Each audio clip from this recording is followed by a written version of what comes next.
Like many of my colleagues, I watched images from Hong Kong this weekend and could not help but be moved by the residents of that metropolis. They're mounting a bold stand to preserve Hong Kong's autonomy from China and, by extension, defend their liberties.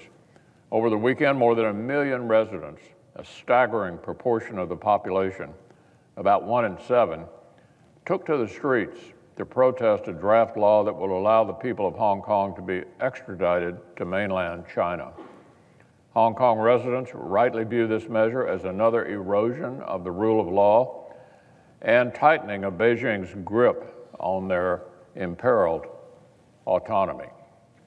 These are not just students or lawyers or intellectuals who have taken to the streets, but a broad cross-section of Hong Kong's diverse society. All age groups, all professions, all walks of life, all committed to preserving the personal freedoms and judicial independence that have made Hong Kong such a special and prosperous city. The Hong Kong Policy Act of 1992, which I sponsored, has for nearly 3 decades enshrined America's commitment to preserving Hong Kong's special status and its freedoms.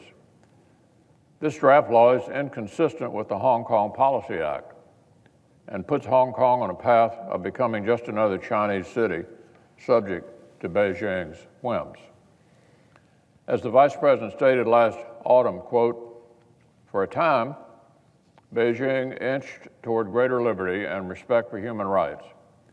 But in recent years, China has taken a sharp U-turn toward control and oppression of its own people. I regret that reports from Guangdong to Zhejiang continue to prove him right as Beijing's grip on its own people grows tighter, even as the rest of the world marks the 30th anniversary of the violence in Tiananmen Square. So I would encourage the administration to stay engaged and express our concerns with the authorities in Hong Kong before this proposal becomes law, and the Chinese Communist Party further extends its control over the people of Hong Kong."